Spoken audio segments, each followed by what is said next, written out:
Good afternoon, everybody. Welcome to Book Talk at Connecticut's Old State House. My name is Mariana Garcia. I'm the public programs manager here at Connecticut's Old State House, and I want to thank you all for joining us for our program today.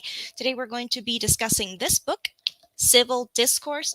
You can barely see it. Civil Discourse, Classroom Conversations for Stronger Communities by Joe Schmidt and Nichelle Pinkney. We are joined today by Joe Schmidt, who is a huge name in the social studies education world here in the United States. And he's going to join us for a really good conversation about how he came up with all the tips and advice for teachers to have powerful conversations in the classroom with their students around tough topics. So, Joe Schmidt is the founder of Joe Schmidt Social Studies LLC, where he provides support and professional development to educators and districts across Maine and the country. Joe is proud of his work that spans from teaching in the classroom to district, state, and national level leadership, where he supports educators that teach grades pre-K and through 12. He strives to connect social studies educators regardless of grade level, content area, geographic location, or political leanings. He has worked with Colonial Williamsburg, Learning for Justice, formerly Teaching Tolerance, the National Council for Geographic Education, Thinker Analytics, Jumpstart Coalition for Personal Finance, iCivics, National Geographic, and has taught elementary methods at the University of Maine. Joe served as a high school social studies classroom teacher for 9 years in rural Wisconsin before leaving the classroom to be the social studies teacher leader for the Madison Metropolitan School District for 3 years. Joe was the social studies specialist for the Maine Department of Education for 5 years and is now the director of programs for the Bill of Rights Institute in Virginia, and he is an elected member of the board of directors for the National Councils for Social Studies and is running for president this fall. Joe lives in Maine with his wife Peggy and is dad to 2 adult children and 1 teenager. He can be found on most social media as at Madison Teacher and is currently working on his second book about evolving best practices in social studies education today. So, Joe, thank you so much for joining us today for this program. I should have given you the short version of the bio. That's that okay. that is a long read. I apologize for that. That is okay, Joe. All right. So, why don't we get started? Everybody, if you have any questions at any point throughout the program, please make sure to drop them in the chat and we will have a Q&A session at the very end and we will take a look at your questions. But for now, I have a couple of questions for Joe. So Joe, why don't we start off a little bit with where the idea for this book came from and why you decided to write it now and how you got together with Nichelle in order to write it together. Sure. A lot of questions in there. Okay, let's start with the very beginnings of this. I was the social studies specialist for the Madison Metropolitan School District in 2016 during that election, and I was the state social studies specialist for the state of Maine during the 2020 election. And in both those elections, I had people in Madison at the district level and in Maine tell me like, yeah, we're not, these are social studies teachers. I don't think we're going to teach the election this year. It's so contentious. It's so, and I was like, elections are very critical to our country. And I know they're not going to get taught in math class or science class. And I didn't think we could give up on that.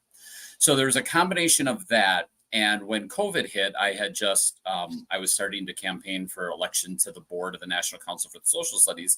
And a lot of state councils went to online virtual sessions. And so I was like, okay, part of my campaign strategy is I'm going to get to as many state virtual ones as possible, because that was a new way, right? Before I couldn't travel to 20 states, but I could do 20 virtual state conferences. And so I had some usual sessions. I would do a session on primary sources. I would do a session on inquiry. I would do a session. I had all these. And so I'd put in 3 or 4 sessions, hoping one would get selected. And like without fail, I think it was like 11 or 12 states selected my session on what I called at that time, it was Contentious Conversations was the name of the presentation. And so I was like, wow, okay, that seems to be a trend. That's what everybody wants to talk about. And eventually I ended up getting connected with somebody at Corwin, and they wanted to do some shout out to Julie Stern. I got to make sure I say that. So if anybody's watching, let Julie know that I gave the shout out. Julie and I started talking, and they wanted to do some like field research. What's out there in social studies education today? And so I gave some ideas. I was like, but right now, what everybody's talking about is like civil discourse. And here's my idea for a book. And a week or two later, they said, if you're serious, we'd like to hear a formal pitch. So I gave the formal pitch, and they're like, great. And they started to set out on a timeline, but I wanted to get it out early enough to be used in the 22-23 school year.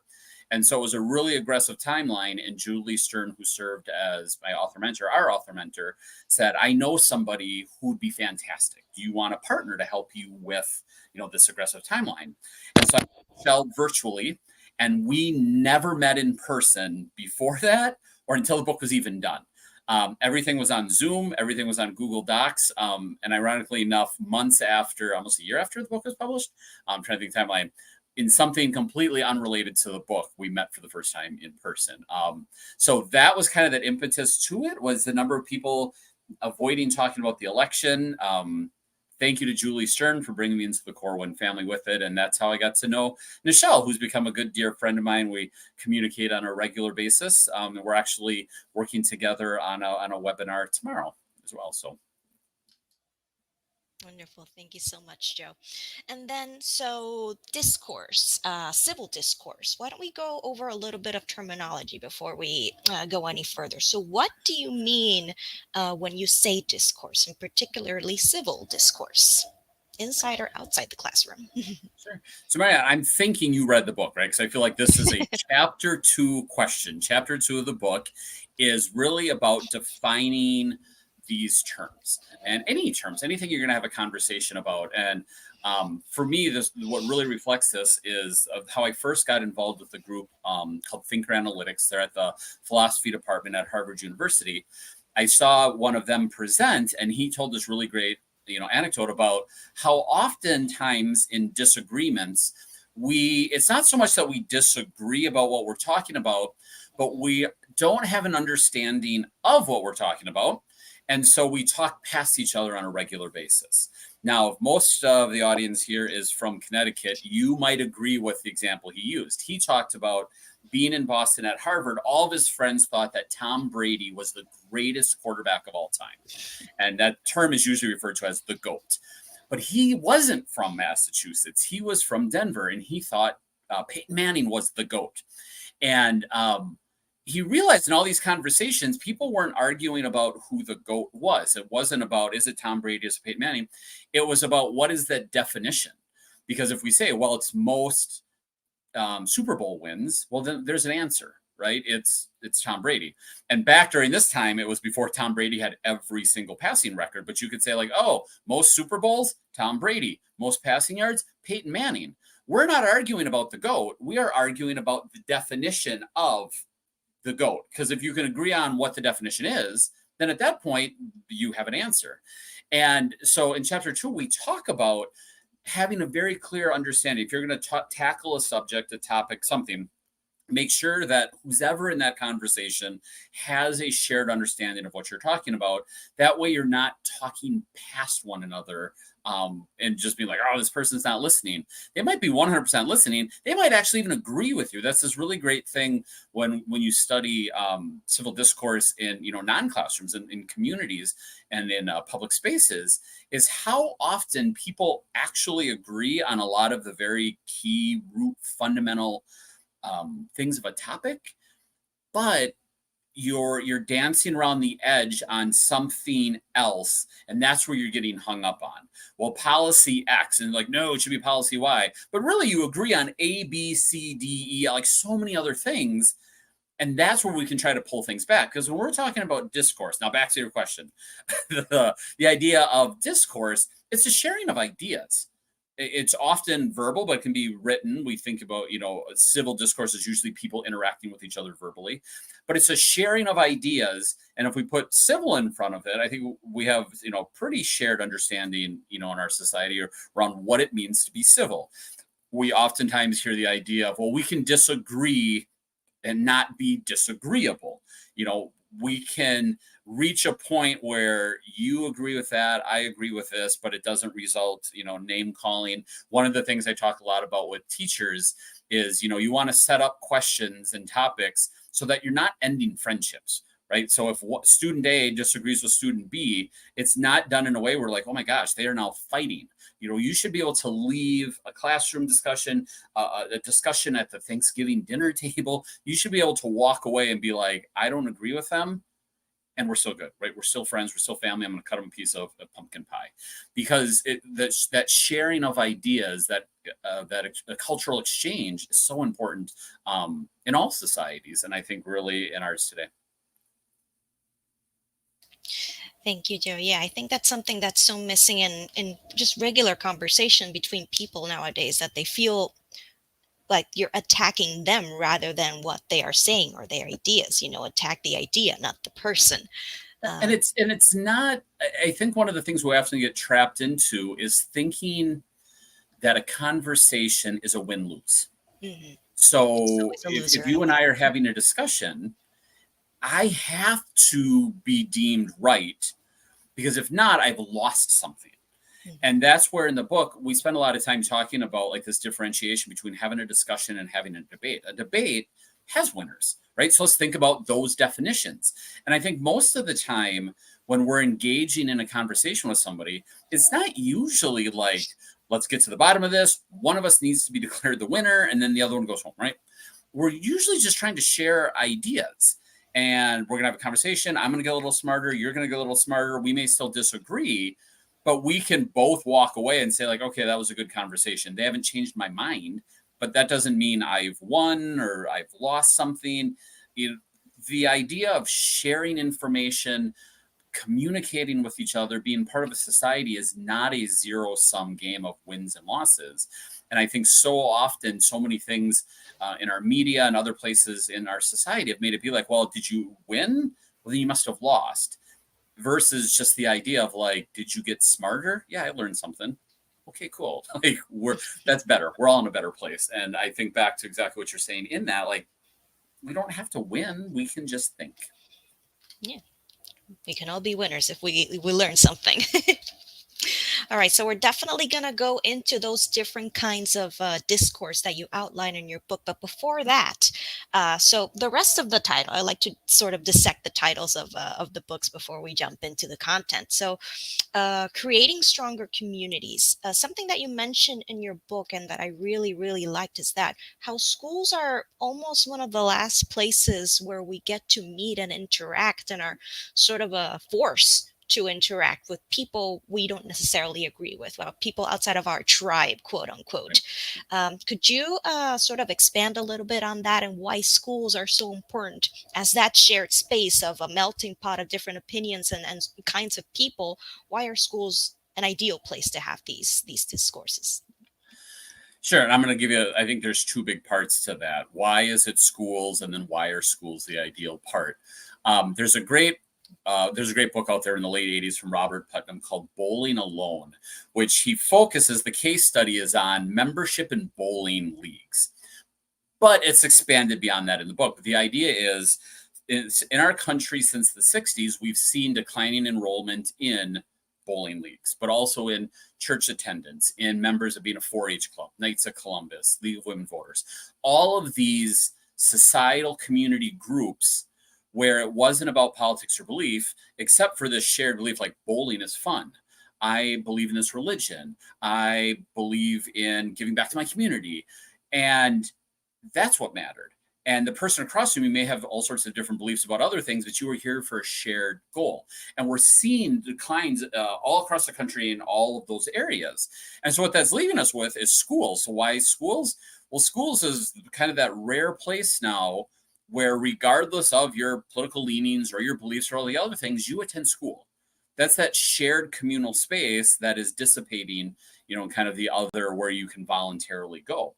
And it becomes school being that ideal place, not only because it's that rare place, but because it's a practiced environment. I like to say that, most people have a first job.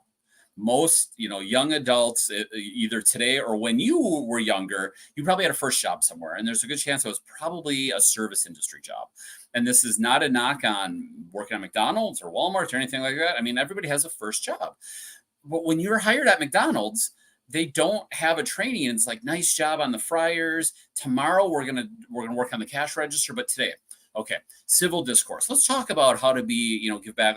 Like that's not part of that curriculum in job skill training, but it can be part of the curriculum in schools. And we can set up those cultures where, and this is what chapters 3 and 4 of the book talk about, we're like, okay, this is a place. We might not be very good at it yet, but we're gonna have some practice. We're gonna isolate certain skills. Let's think about those. Let's think about some topics that are a little on the lighter side. Let's think about some topics that are a little more meaningful, but they're rooted in our curriculum.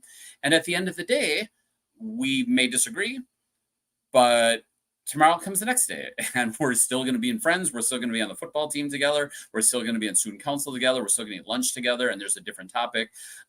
Whereas in other parts of the society, we've so chosen to kind of self-segregate ourselves. And then, based on the news we watch, our Facebook friends communities, or all those different types of things. So school's becoming that rare spot, but it's also primed to be the spot. And chapter 1 spends a lot of time going really deep into old literature. One of my favorites, I think it's 1850 or 52. There's a report to the Massachusetts School of Ed, or whatever the term was back there, complaining that young people today were going to be in trouble because the only thing that they were ever going to learn about politics is what they were learning. I'm kind of paraphrasing a little bit. They were only going to learn from biased newspapers who were trying to push an agenda on them. And I'm like, oh my gosh, this was 1850.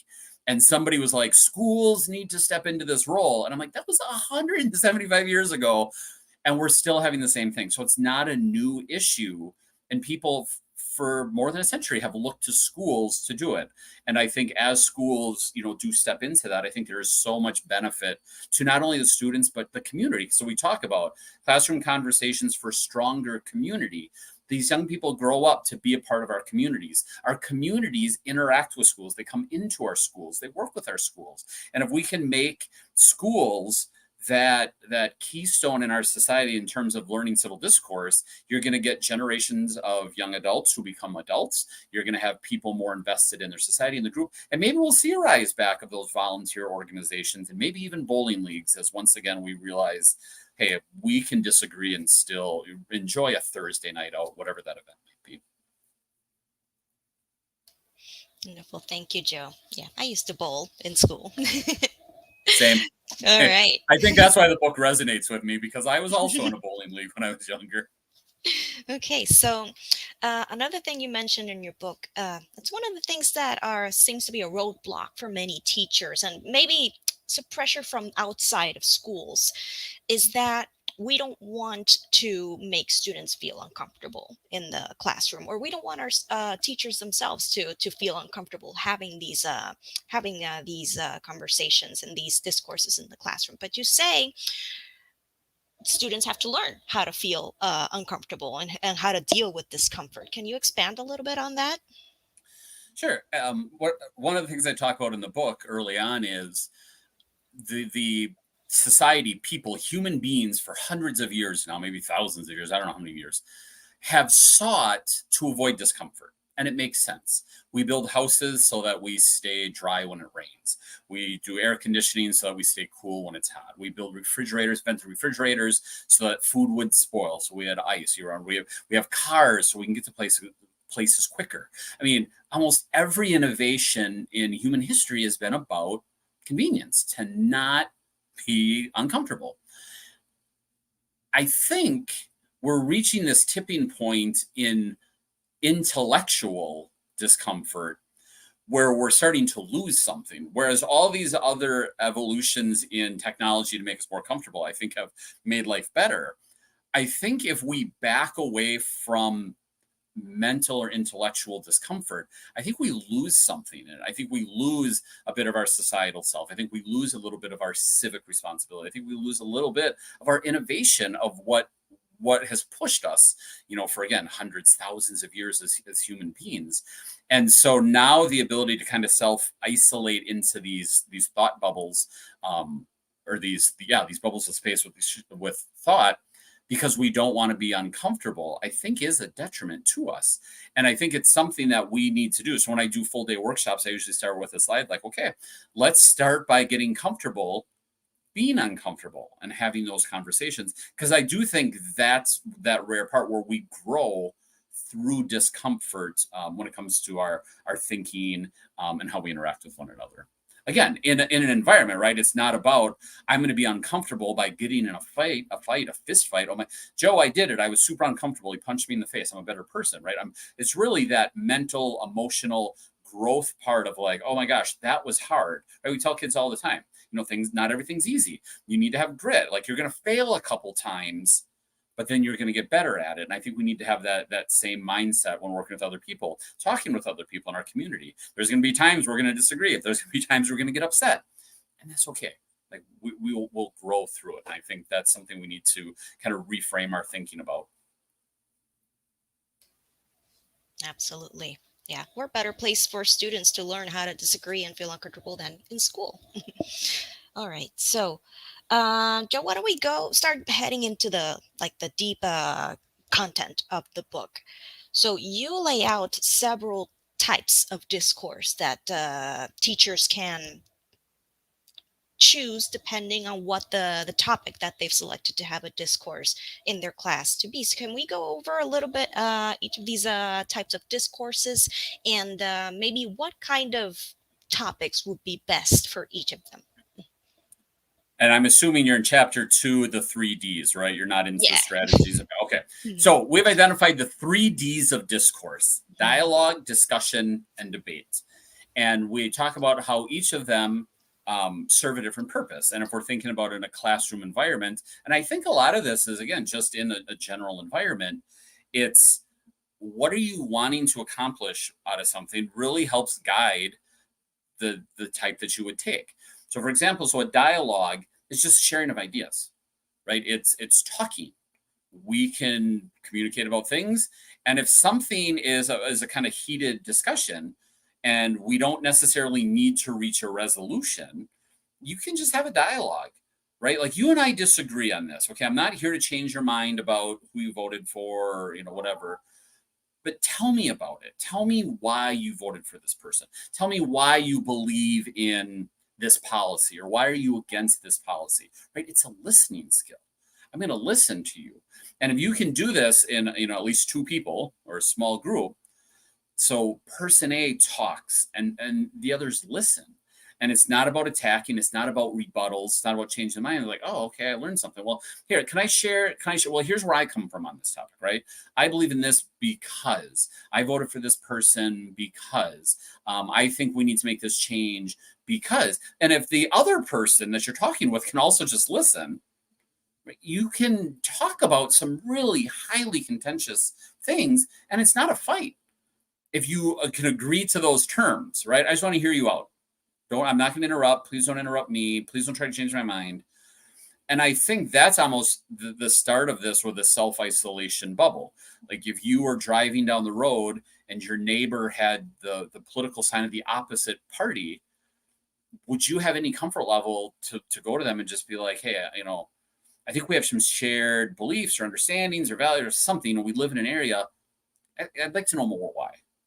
And I think too often, right, then we slip into the mode of, well, I need to win. So if we talk about it and you don't change your mind, I've lost. So I need to talk. But so it's a framing. So the more contentious a conversation is, the more I lean down and say, we don't need a resolution, right? Those deeply held beliefs. And when I tell teachers, like, if you're going to have a conversation about something that people identify with, right? People identify through religion. People identify through LGBTQ. People identify through immigration status, gun ownership or gun rights, access to healthcare, all these things. I don't want to put that on the table. Race, gender, socioeconomic status. Like, I don't want to put these on the table and have a discussion about like which is better or which is right. But there's such a learning to happen in those conversations that I think they're critical. So I tell teachers, like, we're not going to have a debate about race, at least not like, oh, you're whatever. But can we talk about it? Can we just share ideas? But when you talk about some of those topics, we can try to move a conversation forward. So that second D, first we had dialogue, the second D is discussion. And a discussion starts with dialogue. We are putting ideas onto the table. And so, for example, I would say like, well, let's not argue about race, but let's talk about, it's been in the Supreme Court right now. Should we have affirmative action programs in college? Yes or no, right? The Supreme Court had to take a stance on that, make a decision. And so we could have a dialogue. There's 3, 4, 5, 6 people in a room or a classroom or wherever you're at. And well, what do you think? Let's listen. And in a discussion, you eventually start to try to reach a consensus of a point, right? I'm still not necessarily trying to change your mind, but we do need to try to find a common ground, try to get to somewhere. It might be a vote of, I don't know, like 5-4, 6-3, right? Like the Supreme Court. But it's not like, oh my gosh, you lost, you're wrong now, haha, we won. It's, okay, well, we do have to get to a point. And the example of the progression I like to give on this is a discussion that I think people have all the time. Like, what are we going to have for dinner tonight? And it usually starts with a dialogue, people sharing ideas. We can order pizza, we can go out, we can make spaghetti, we can grill out, right? That's, people aren't like immediately combating each other like, pizza, you're a moron. Like, no, it's putting ideas on the table. But then eventually you do need to reach a decision, right? Like, and people bring ideas to the table. They bring thoughts. Well, we had pizza last night. It's raining outside. I don't want to get in the car and drive. I don't want to be outside at the grill. Oh, spaghetti? The spaghetti makes sense, right? You kind of do that look around, well, on the same page. Oh, yeah, let's have spaghetti, right? That's a discussion. You shared ideas, you eventually reached a conclusion, but it wasn't a debate. You didn't, like, in your family, I don't think most people are like, okay, dinner tonight. Kids, your team spaghetti. Mom, your team pizza. I'm going to take Chinese takeout. Ready? We're going to come down in 30 minutes with an opening round of discussion with rebut. Like, that's a debate. That's where, haha, I have actually won. I have provided better counterpoints than you. But that's not where we live most of our lives. We live our lives in a dialogue that becomes a discussion to reach a conclusion.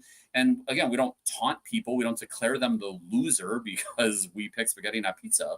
But somehow we lost that disconnect in bigger topics. Because oftentimes, if we're talking about things people identify with, if we're saying what they identify with is, the non-winning side, that is right now it might be that attack.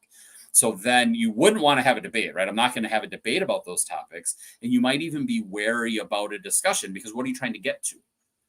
So I like to talk about policies, but not people. Should we have affirmative action programs in college? Should we pay reparations?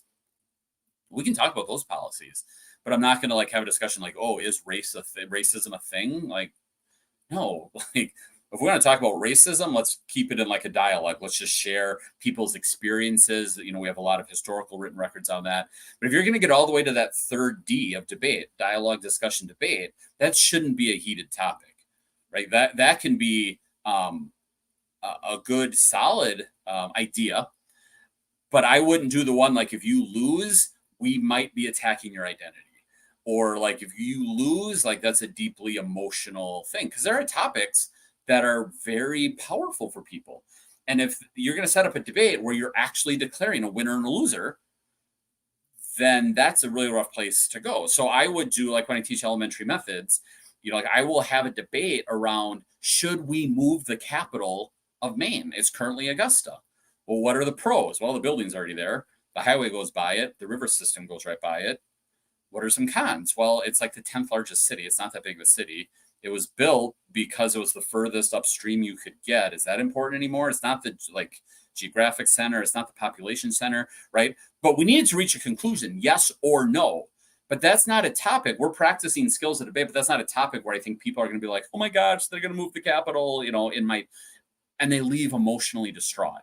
And so I think that's that sliding scale. And you can do the same thing when you're out talking with people. What's your mindset? If you're going to talk to somebody about a contentious topic, are you debating them in your mind? Or are you listening? Are you trying to get some information from them? Are you trying to work with them?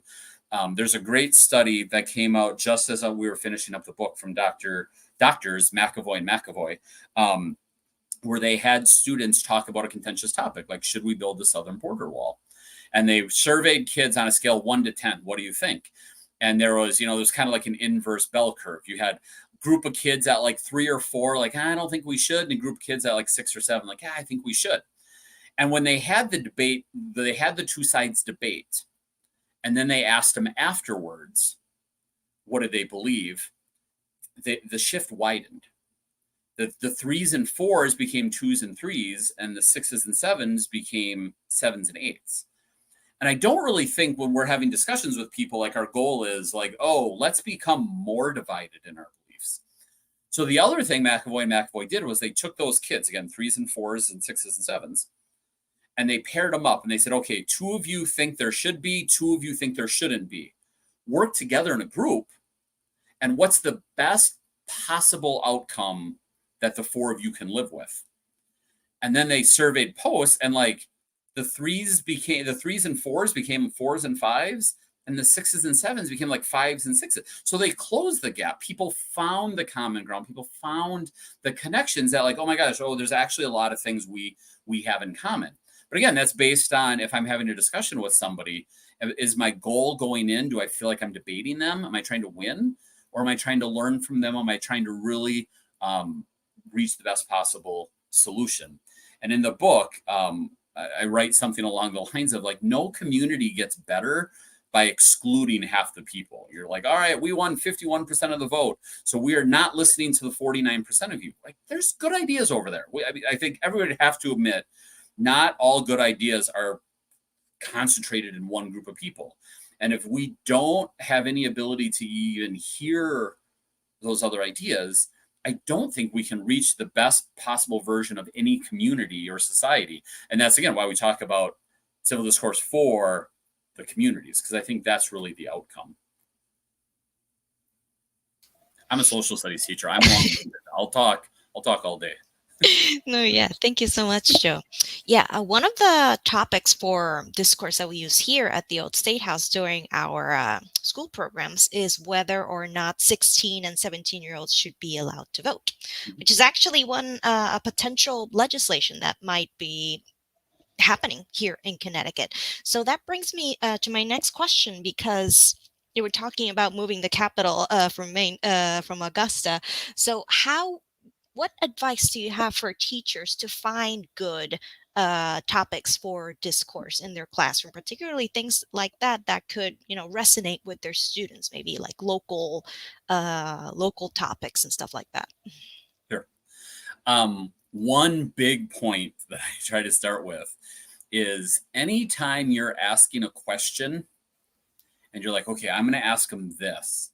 And if you're worried that somebody might say, like, no to it, like, all right, I'm going to ask this question, but boy, if somebody says no, like, that's not the right question, right? Like, I'm never going to say, like, oh, is racism a problem in our country? Because if you have kids say no, are you going to be like, oh, I can't believe, like, if you have anything in the pit of your stomach, that's not the right question. The question you need to hope for 50-50.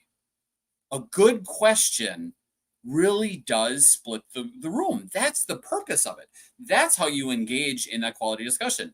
If it's 15 on 1, that one person's in a hard position. Don't put them in that situation. I have trainings where we do philosophical chairs where it's yes, no, and undecided. And I'm very open, right? Like, the perfect question is a third, a third, a third. And sometimes we get there and sometimes we don't. I was in Lubbock, Texas, and I had a question that I had used previously that I got a third, a third, a third. And this time it was like 50% no, a third unsure, and like a fifth, whatever the math is. I mean, there was like 3 people on the yes side. And I said, okay, so we went through, we talked about that. And I said, okay, let's redo this question, right? Because if, and I've had people say, well, what if everybody's on one side? Terrible question. So we wordsmith the question until we got to the point of about a third, a third, a third. And then we re-engaged back in the question. And then when we were done, we started to pick apart, like, okay, well, why did changing this word, or why did changing this part of the question, why did that move you? And that's a great discussion then. So, okay, so if we say mostly that's a yes. But if we say everybody, that's a no. Why? So what is the difference in there? And so you start to get into the parts of the question that are actually the meaningful part of each question. And then you want it to make meaning. So there was, you had asked about, like, how do you make it local? How do you make it meaningful for the students? I mean, a lot of that is just knowing what they're talking about, knowing what those topics are. I mean, if you're an educator, you have a curriculum, some sort of curriculum that you have to probably stay at least tied to it at some level. But you can ask the kids, okay, so we're going to talk about this today. What do you think the contentious part of this topic is? How do you want to address that? And be willing to change a question as you're going along. Like, well, if we were to ask the question, okay, today I want to have a little bit of discussion. How many people feel X? And again, if it's 95% and 5, I would just go, well, what about this? Okay, well, 75-20. What about when I got to 50-50, be like, oh, okay, now let's have the discussion. And I think if you're just open and honest with students, I think that's the best way to get them there. If they're not interested in a topic, I don't think you saying at the front, be like, no, this is a really important topic. I think the challenge for educators is to frame a topic in a way using a structure that the kids are like, oh, okay, yeah, that I care about. Let's talk about that. I have an opinion on that. And a lot of that then is also determining the information you're going to provide with them. What are you going to have them read to prepare for it? So there's a lot of things, structures, deliberative structures, where you prep them with, here's the pro and here's the con. Go through and read it. And if you have them focus on the readings, not what your uncle said on Facebook, not what you saw in a TikTok video, but if they need to point at evidence, then right? I gave them evidence where about half of it said this is a good idea and half said it's a bad idea. And if the skill is pointing at the reading and finding evidence, well, then there's evidence for both sides. But again, just because you're like, these are great readings, you're going to love it, doesn't mean they will. But you're having to think about these things. And do I have evidence for both sides? Am I willing to accept from both sides? Do students find it meaningful? Can I reframe a question? And when you do it, you hit a hot spot, like where it'll go. And I had a discussion once when I was in the classroom that was scheduled for one day, and it went 5. And at the end of the day, like, can we talk about this more tomorrow? And I said, as long as you keep asking new questions, they're relevant, you stay on topic, and it's good, right? End of day 2, same thing. End of day 3, same thing. By day 5, I was like, guys, we're done. It's Friday. Like, that was an entire week. I can make up some curriculum time, but we have to move on. And it was just a truly rich discussion, because we kept finding ways for the students to bring their thoughts to the center of it, as opposed to me, telling them what was important about it. Thank you, Joe.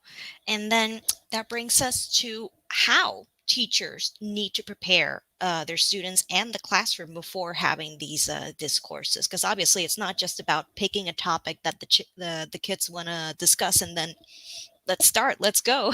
So what do teachers need to do? What prep do they need to go through in the classroom and outside the classroom in order to be able to have these good discourses? Yeah, I think the thing that Nichelle and I have said the most times, we do some podcasts and different webinars together, we keep saying, like, please don't just wake up one morning and think like this is something on the news. Right now, my example is, oh my gosh, the Dobbs decision overturned Roe versus Wade. We should talk about this. I'd be like, why? Like, have you set any structures in class? Just because something in the news doesn't mean it needs to come into the classroom on there. So those structures are in place. In the book, we talk about day 0, before a student's into your room. How do you prepare? What are the guidelines? What are your non-negotiables? What are your planning if something goes wrong? On day 1 with the students, how do you involve them? Nichelle writes, beautifully about her signing day. They would make these classroom agreements where the principal would come down. There was a big quill pen, right? It was a to-do. The students were invested because they wrote it. And then it meant something because it was elevated as meaningful. And then you have to practice it. I would teach, when I was in the classroom, by the end, I was teaching juniors and then seniors. So I had seniors in senior elective advanced courses who I had all year the year before. And I still wouldn't be like, well, we know each other. All right, let's jump in. You still have to set the stage. And that's where we talk about what is the skill you're working on, clearly talk about it, right? If it's about finding evidence, if it's about making a clear opening thesis statement, if it's about doing a really good job with point counterpoint, be clear what you're working on, make it a focus, and then pick a topic. Again, I'll go back to like that doesn't end friendships, and you're in like week 1. So when I teach my methods kids, I told you that I had said, okay, where should we move the capital of Maine? Before that, we start with, is a hot dog a sandwich? And then we do, if you add milk to cereal, is it soup? And those are fun, goofy topics, right? People have strong opinion. Every semester, at least one student at the end of the year writes about, is a hot dog a sandwich? And no, I still don't believe right? So it's made some impact. But what we're doing is I tell them, in this, you are working on, can you make a clear, are you taking a clear stance? Are you bringing evidence to the table, right? That's what we're looking for. And I would give them sentence stems to use. They need to kind of fill in these blanks in conversation. And if you build that practice, here's what I want you to do. Here's what it looks like. Let's model it. Let's try it. For me, it's like teaching someone to drive a car. When you're teaching somebody for the first time, you don't give them a set of keys, give them a Ferrari and hop out on the highway. I mean, I don't, maybe somebody does. I have not run across somebody yet who does. But it's, sitting in a parking lot. It's an empty church on a weekday, moving around. It's a mall parking lot in back. There's space. You're looking at pedals. You're pointing at things. You're doing 20 miles an hour down a back road until the muscle memory is there, right? Because I make the example of, if you've ever driven down the road, I think most of us, I know I do, you all of a sudden kind of like wake up and you're like, oh my gosh, I just drove 5 miles and wasn't paying attention. You were having some conversation in your head. But you didn't pay attention because your body has all the muscle memory of 100,000 miles under your belt, whatever it is. Young drivers and students don't have that. So you need to build that muscle memory, because if you introduce emotion, it's going to override everything. So I say, practice with those safe topics with clearly identified skills until the students know it, right? Like they know how a philosophical chairs works. Bam, no questions. They move right through it. They know the timing. They know how to prep. Then you can start to get into some of those more emotional topics, because those structures help keep the emotions a little bit in check.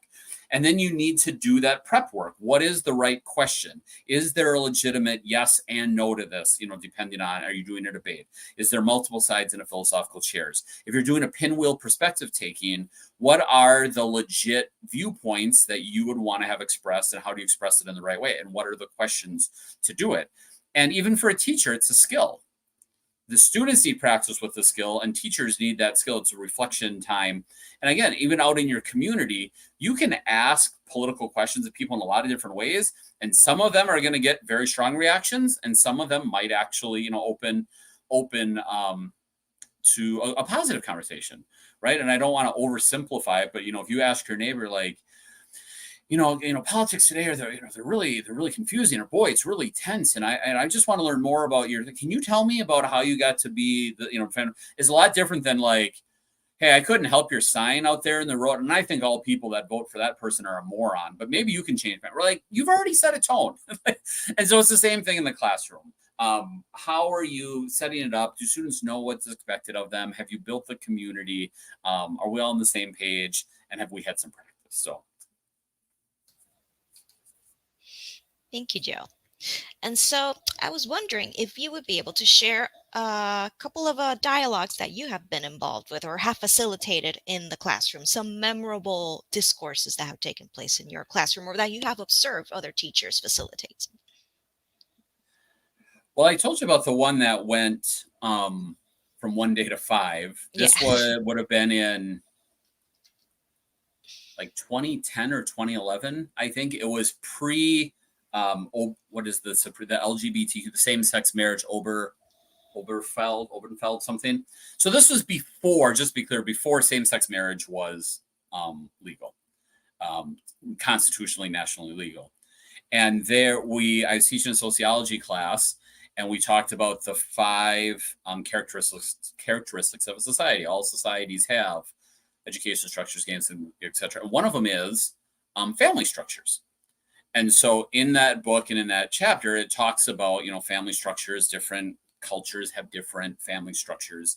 And it talks about like the institution of marriage and what does that look like in different cultures. Some have arranged marriages, some have families that there's 4 generations in a house, whatever it is. And there was an openly lesbian couple in that class, senior sociology class. And somebody said, well, I've got a question, like, can we ask? And so we kind of navigated like a structure of how we were going to talk about it. And it was just this really good open conversation in a small town about a same-sex couple sharing what it meant to be in a small rural town and have everybody know they were a couple, and other people like, my religious beliefs. And, some of it was religious beliefs. Some was just like, I don't know. Some of it, that seems weird. And again, it was at the end of every one. It was like, okay. And the other caveat I gave is like, this is a controlled environment, right? I'm here to facilitate it. We have ground rules. We've all agreed to abide by this. This is not a conversation for down at the lunchroom, right? I don't want to hear bits and pieces that can be taken out of context best in the classroom. We are going to have the conversation here. And they kept following every structure we gave, right? We had very clear what we were going to do. We had procedures in class. I ran a discussion-based classroom. So I said, like, my desks faced each other. They did not face the front. They faced in. And I always said, don't look at me. You're talking with each other. And so we had all those structures in place, and we built in extra structures, and the kids just kept following it. And that's where I think, like, if you set clear expectations and manage them, kids will live up to that. I used to do a constitutional convention where students were given the roles of different individuals, and we went through some of the contentious issues, the 3/5 compromise, the Connecticut compromise, all those type of stuff, but they had to try to be that person. And again, but we set up, when we are talking, here's how we talk to one another. Here's how we call on one another. Here's how we take notes. Here's how we respond. Here's how we go.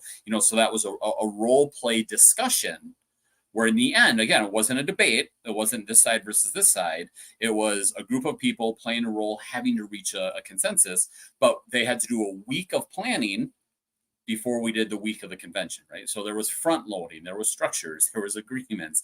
And I think those were probably my memorable. And I will tell you, one of the reasons the Constitutional Convention was probably my most memorable is I was piloting one-to-one technology for my district, and students were taking notes in a Chromebook, and they had shared Google Docs. And that's how they were being assessed. Were they paying attention? I won't get into all the details, but they were working on these notes. And one gentleman, one of the smartest kids I probably ever taught, he started making these really long motions. I move, we, something, something, something, something, something, something. And the students had to write down the motions. And they're like, hold on, that's too much, that's too much. And he's like, well, if you join my political party, I will give you access to my Google Doc and you can copy paste everything in. And as soon as he got to 51% of the class, he made a motion to remove George Washington as president of the convention. And it passed. And so I picked up my stuff and went out in the hall. And I mean, just chaos reigned. You can't do that or whatever. My principal eventually walked by and he's like, what are you doing? And I said, there was a coup. I got removed. And he's like, oh, okay. But he knew I had the structures in place. I was actually watching kids in their Google Docs, so and I could hear everything with it. But we had structures in place to have that. And it became the most memorable teaching moment for me because we had a really great discussion. Like we assume if you take 57 smart American men back in the day, they're going to come up with this perfect document. But there's a lot of things that could have gone wrong. And we saw it go wrong. And so it gave this new value to what had happened in the Constitutional Convention because it highlighted the fact there was no guarantee. But again, it came back to the trust, the structures, how the classroom operated. Right now with teachers, with trainings we do with this, I do one about free speech versus safe speech. And it's a pinwheel perspective taking where we have representatives of a college campus, a student on campus, a community member, the mayor of the town.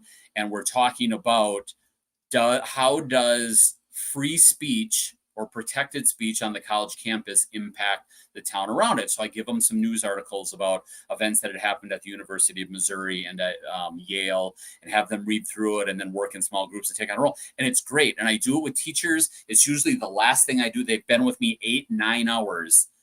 And there is so much energy in the room at 3:15. I'm like, all right, hey, everybody, it's time to be done. We got it. No. And I'm like, okay, anytime after 8 hours, people are booing that it's time to be done, I'm like, that's the right energy.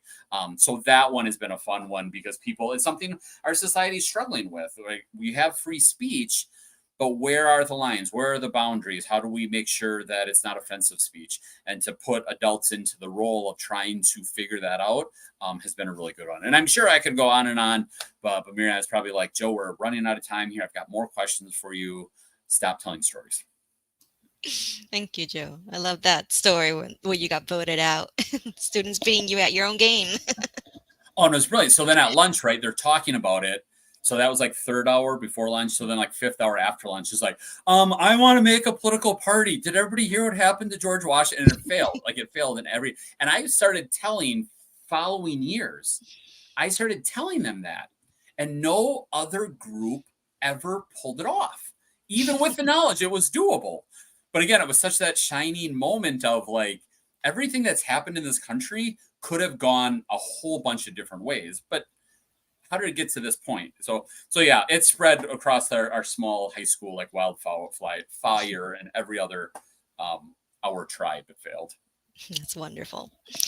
Okay, so I have a question, something that I'm sure most of the teachers watching are most interested in. How do you address student behavior when these civil discourses turn not so civil? And also, have you gotten any backlash from other teachers or parents or districts when you're having these discourses or facilitating these discourses?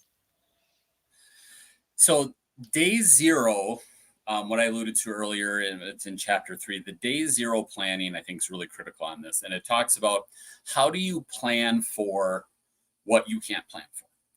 My example is a fire drill, because a lot of times people are like, what do you mean, Joe? How do I plan for what I can't plan for? That's the dumbest thing I've ever heard. When I say, like, okay, fire drills. We have fire drills in schools, public buildings. I used to work for state government. We had fire drills. Like, we do that so that when the unexpected fire breaks out, we have a plan. And I ask people, anybody here ever been in a fire? There's usually somebody. I'm like, okay, did they tell you when? Did they tell you where? Did they tell you the type of fire? No, you don't know that yet. We're prepared because we plan for it. So I urge teachers, if you're going to have these conversations, even if you're doing all of the other steps, even if you're doing the community building, the agreements, you still need to know, okay, what's my plan? For me, my colleague right across the hall, we did a lot together. She was sophomore English. I was junior. I was 11th grade social studies. And we would end up piling in a lot of stuff for districts because we worked well together. We're both tech savvy. And it was 2 content areas and grades. So it was a good place. It wasn't just like, oh, well, that group of kids, right? And so my plan always was, like, if there was an issue, I would call Jessie. Jessie, her door could see outside of my room. So if I sent somebody out into the hall, and then she would know to keep an eye on my room while I took a student down. That was my plan. I had no idea what conversation would trigger an inappropriate comment. I don't know where it would go. I don't know how any of those things would happen. But I do know if a student loses their temper and says something inappropriate, does something inappropriate, they might get in trouble. They're probably getting some sort of trouble. But if, as a teacher, if you respond to that inappropriate, right? Like, they say something highly emotional, you get upset and say something, you're probably going to be on the news. And I do not want to see you on the news unless it's for winning an award. But you need to know, like, okay, Timmy, out in the hall. Pick up phone. Jessie, is Timmy out in the hall? Can you see him? Yep. Okay, I'm going to need a minute. Then I need you to come to my room and watch the class. I'm going to go down, take him down to the principal's office. Right? Like, I need to know what the plan is. And people have said, well, if I send him down to the principal's office, they're sending him right back with a bag of potato chips. They're not going to help. I said, great. That not that that's great, but if you know that, that's good. If you know going left out of your classroom and down the stairs into the basement is not a good fire escape plan, you wouldn't put it in your plan. If you know that doesn't work, what is your plan? What is the other thing? How do you do it? What is the communication home with parents? I would make my senior kids have signed permission letters from parents. These are the conversations we're going to have. My senior sociology students did a research project where they could pick any topic, and they had to get parent permission on the topic. And kids are always like, I'm 18, Mr. Schmidt, can I sign this for myself? I'm like, no, this is not about a legal document. This is about keeping your parents in the loop. And that, I don't want to say it's the end all be all, but that helps so much. Here are the things we're talking about. Here are the structures we use. Here is a copy of our classroom agreements for the year. Here is a copy of our discussion agreements. Let me know if you have any questions. Nichelle in chapter 5 of the book, she's the one who came up with GUIDE, Guide, and it's great, right? E is an exit strategy. If a student doesn't want to have the thing or a parent isn't going to allow them, then don't, right? But if you're teaching a skill, I'm having this discussion because we're working on the skill of claims, evidence, reasoning. We're working on thesis writing. We're working on point counterpoint. Great. You don't have to have this conversation. You're still going to be assessed on your ability to do X. You're just going to go do it on a different topic out in the hall or in the library. And that becomes really hard for people to say, like, well, you're trying to indoctrinate my students, or I can't believe you made my student have that discussion. I didn't. Students can opt out. But for me, in my experience and Nichelle's experience in talking with teachers, if you're really good at telling everybody ahead of time, like for students, I remember the day where I was like, we're going to have a pop quiz tomorrow. And students like, what's it going to be on? And I'm like, I don't know. I can't tell you. And I remember in my head, I'm like, why can't I tell them? So I got to the point like, hey, kids, here's what we're doing. Here's the skill we're working on. Here's how I'm going to assess you. Here's what it looks like in its best form. That's the goal. And then sending home parent permission slips and sending home parent newsletters with seniors so that nobody was surprised. And some parents object to some things and they'd be like, my kid's not going to talk about that. Okay. Like ends most of it. I did have one parent really mad. Their child in the senior sociology wanted to study abortion. And this was a very religious family. And they wanted to survey their peers about abortion. And the dad called and said, why are you making my daughter do this? I said, I'm not making your daughter do this. She chose this topic. My daughter would never choose this topic. So finally, I just said, well, she talked to you about this. No, she didn't. I said, you signed it. And I had his signed parent permission form, which completely changed the conversation. I mean, that's not going to solve every problem, but it was a significantly different conversation. And the next day, the daughter came to class and I said, your dad called. She goes, yeah, we had to talk about it last night. And I helped him realize I'm not pro-abortion. Our family's not pro-abortion. But I needed to understand how some of my peers were. And so I wanted to talk about it. But we had laid out every step along the way of the entire project, had the parent permission over, had the students do it. And again, so I just feel like as much as you can tell everybody what you're doing, why you're doing it. And I tell my elementary method students all the time, if you don't know why you're doing something, stop, figure out why. If it doesn't have a why, then probably don't do it. So they're always thinking about that. And again, if you're really going to commit to this discourse-based classroom, it takes time. It takes time at the beginning of the year, but it does prevent other issues from arising. It does set the stage so that you can spend, maybe you have to spend 2 weeks really planning stuff, really practicing, really thinking about it, and a couple more weeks of onboarding. Man, that still gives you like 26, 28 weeks of really, really good discussion that's been benefiting from that front loading that takes away so many of the problems back at the end. And again, none of this is foolproof. I've made mistakes. Nichelle's made mistakes, and you work through them. But every year I got along, I got better. I lucked into some things, realizing right away, parent permission slips. But I mean, we all make mistakes. Just if you keep your administration informed of what you're doing so that they know why and when and how you're doing it, not every day, not like here's our discussion topic for the day, but like we're doing classroom agreements. I'm going to do structured academic controversies, for the most part, 99.9% something, or like you're going to end up on the pretty good side of it as long as you're following like all those other things you need to be doing. We had a time. Is that the full hour almost?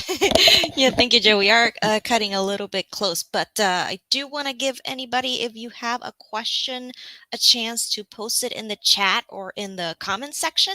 But while we're waiting for some questions, I'm not seeing any yet. Joe, we are going to be hosting an in-person workshop with you later in the year. I believe it's November 18th. So I would encourage everybody, if you are an educator in the Connecticut, New Englandy area and you're interested in taking this workshop, please do check out our website. And when we do have all the concrete details, you will find all the information there. But Joe, could you give us maybe a quick preview of what we might expect from this workshop with you? Sure, absolutely. It's been a blast working with the members. Marianne, you'll have to remember who I'm exactly working. It was like the Historical Society. There's other groups where the questions we are pulling topics. I said, what are the relevant topics right now in Connecticut history and contemporary stuff? And they've given me some topics. And then I dug through some primary sources. I dug through some news articles. We pulled things together. We worked on questions. We rewrote questions. We got to a good place. And so anybody who comes that day, we will do 3 different topics related to Connecticut history and or contemporary events. You will get a little reader, a packet that you will use that day. So we'll do 3 different strategies with 3 different Connecticut-based topics with associated brief readings, because it's really hard if I can't give it to you as homework, but you'll get a brief set of readings to prep for it. And then the others, the Historical Society stuff, they're working on a digital resource packet. So then if you want to go really deep into it, because you get about 10 minutes to read and then do the activity. But if you want to go deeper into it, so you'll leave with 3 different strategies that you'll get to try out related to 3 different topics about Connecticut, with 3 different sets of readings for it, and then 3 bigger sets, like if you want to spend a weekend reading about X. I don't want to give away any spoilers about the topics because I want you to come and see it. But I do see a question in the chat. It's good to see you again, Steve. I got some other ones in there. Oh, yes. The goal of discussion is not to now a discussion. And it depends on how you define consensus, Steve. Steve says that the goal of the discussion is not to arrive to a consensus. Now, I describe a consensus as not unanimous. And it's probably not a majority either. Not just like 51%, we win. But a consensus, if we're having a discussion, we're going to reach some conclusion. But like when I do work with districts, we talk about what's a decision threshold. If we're working with 20 people in a department, what percent of people need to be on board? Because usually somebody will say unanimous. And I'm like, okay, so if one of you disagrees, are you really going to let them overrule 19? And they're like, oh, no, that doesn't make sense, right? So for me, a consensus is this point where we have something over a majority. Not everybody necessarily agrees it's the best idea, but they've agreed to work within those parameters. So, Steve, I would say we do want to reach a consensus as long as we have very clear parameters about what the consensus is. Because to me, it's not unanimous. It doesn't mean we all have to be on the same page. Because if we think about the dinner, what are we having for dinner tonight? We do have to get to a final decision. But that doesn't mean I preferred spaghetti over tacos, but I realize I've been outvoted and I'm hungry. So at some level, we do have to reach a conclusion, but a lot of times people think consensus means everybody's on the same page, we've changed minds, and that would be no. I'm not necessarily saying we have to be here to change minds, but we need to have a structure in place where we can reach a decision point. So I really tore that apart. So I think there's some yes and there's some no in there. But again, what is our definition of consensus? When I talk about my definition of consensus, we are trying to get there, but that doesn't mean we're changing everybody's mind. I'm not forcing unanimity on that one. Thank you, Steve. Good to see you. Good question. Carlin, I teach 6th grade with block scheduling, so 90 minutes each class. How long would you have a discussion last during the time frame, and what follow-ups have you used, written, etc.? A couple of things. A structured academic controversy, if you really do it out, if you do every step identified in the book, and actually when I do trainings, I've added one extra step as well that I heard about somewhere. They're like, oh my gosh, this is fantastic. I can't do it in an hour. For me, like a block schedule would be perfect. I would assign the reading ahead of time because a structured academic controversy, you need to tie them to certain readings. We want to say, okay, there's 2 that are for and there's 2 that against, and no, you can't use what your uncle said on Facebook, right? Like I would assign that as reading the day before and maybe even some small group prep time. But if you have a 90-minute block, I'd say, okay, come to class with all this read. And then we know everybody's going to read it 100%, right? Wink, wink, right? I mean, we also know that's not going to happen. But we hope that they do. And then you would have about 15, 20 minutes of reading and group prep time. And that would allow you a good 45 minutes plus to do a really good structured academic controversy and then a little bit of a debrief. Now, if you're doing other things, if you're doing a philosophical chairs, I would not do that for 90 minutes of class. I wouldn't even do that for 50 minutes of class. That's too much. Same with pinwheel perspective taking. There's just some strategies that lend themselves to different time blocks. I'm kind of complicating the question. But I would make sure that you want to do them all to an authentic conclusion, whether that's timed or kind of some of the steam has come out of the room. Although I tell my methods kids all the time, like, I don't end a discussion when everybody stops talking. I try to end it like when there's this really good pitch going, because then students say, oh, no. Like, well, I want, like, if it's run its course, then I feel like you're losing some people in there. So follow-ups, I like to talk about, and these are some of the things I've built into the structured academic controversy. What was the best argument you heard today? It doesn't have to be for your side, right? It can be something that you didn't agree with, but you're like, wow, okay, that's a good point. I hadn't thought about that. What was the best points you heard today? Why was that the best point? What would be some things that you would need to hear in order to change your mind? If you didn't change your mind at all, what would you need to hear? What would somebody have to tell you? Right. And I would want to say, like, you can't be like, no, I'll never change my mind. Like, there has to be some point. So there's a lot of this self-reflection built in. And a lot of it, again, is that lead up. I'm not assessing you on what you say in your 25 minutes or 30 minutes, whatever it is. If we're practicing skill, whatever, did you come prepared with the right evidence and research? Did you bring a certain amount? I said, bring 10 things. Did you bring 10 things? We're going to do a post reflection on it. I'm going to have you write about it. I'm going to have you summarize what other people had said, right? Summarize the main points of the other side. But I'm picking out post assessments based on the skills that I told them ahead of time we were working on. All right, we're going to have this discussion today, but I'm really focusing on your ability to listen and then synthesize. I love it. Mariana's probably like, Joe, we're out of time. Let me do one more thing in here, Carlin. I love to do a sentence stem where if I'm talking with Steve talks and then I'm next. Okay, what I heard Steve say is X, Y, and Z, and summarize it. And I will do it with teachers. And Steve gives a 20-second talk, and then the person who summarizes them is a 45-second summary. And I will point this out with adults. How is your summary twice as long as the statement? That's not a summary. But the ability to summarize and synthesize is a skill. So if you want students to do that, tell them ahead of time, and then have that post-assessment reflect that. Synthesize the main points that you heard from the other side. Summarize one point as a person, something like that. And again, depending on what that post is going to be that time frame.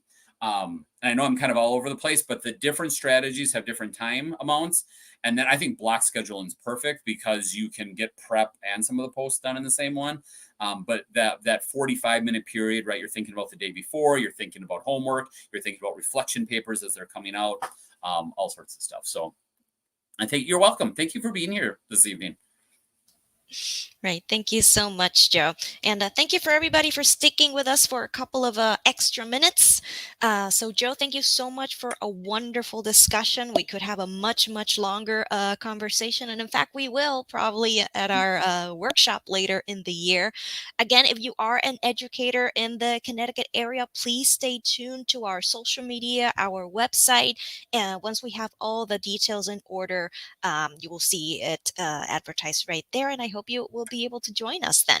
But before we wrap up, I would just like to share with everybody some of our upcoming programs here at Connecticut's Old State House.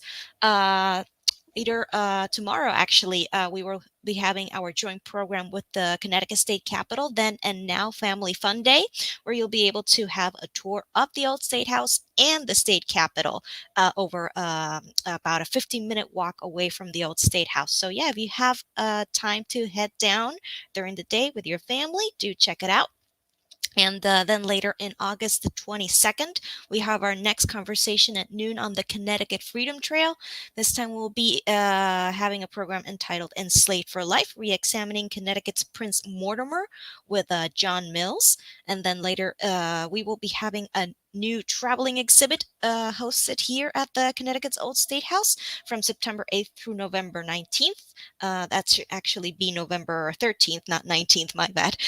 So that is Running for Office, Candidates, Campaigns, and the Cartoons of Clifford Berryman. So you have a couple of months there where you'll be able to visit the Old State House and check out that really cool exhibit. Okay, again, thank you so much, Joe, and thank you everybody for joining us tonight. I hope you have a wonderful rest of your evening, and thank you very much. Have a great night. Thank you, everybody.